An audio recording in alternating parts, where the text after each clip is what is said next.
Quand les bonnes personnes sont blessées, elles ne crient pas. Elles ne cherchent pas à se venger ou à blâmer. Non, elles intériorisent leur douleur. Elles la transforment en silence.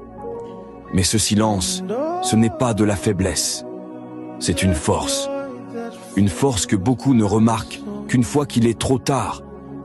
Ces personnes, malgré tout, continuent de sourire, de faire preuve de gentillesse, car leur nature profonde est bonne. Mais quelque chose change. Leur confiance, cette confiance qu'elles avaient placée en toi, s'effrite. Et quand cette confiance disparaît, elles prennent une décision. Une décision silencieuse, mais puissante. Elles s'éloignent. Pas par haine, pas par vengeance, mais pour se protéger.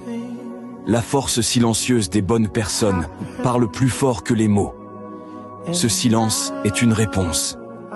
Une réponse à des promesses brisées, à des attentes déçues.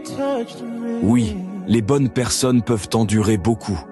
Elles pardonnent, elles espèrent, mais même elles ont leurs limites. Il y a un point où elles choisissent de se prioriser, de ne plus sacrifier leur bien-être pour des personnes qui ne le méritent pas.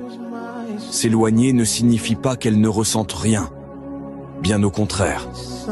Elles portent le poids de la trahison, le poids des souvenirs, mais elles refusent de laisser cette douleur les définir ou les contrôler. Elles apprennent à avancer, à se reconstruire, à retrouver la paix en elles-mêmes. Si ces mots résonnent en toi, prends un moment pour réfléchir à ce qu'ils signifient.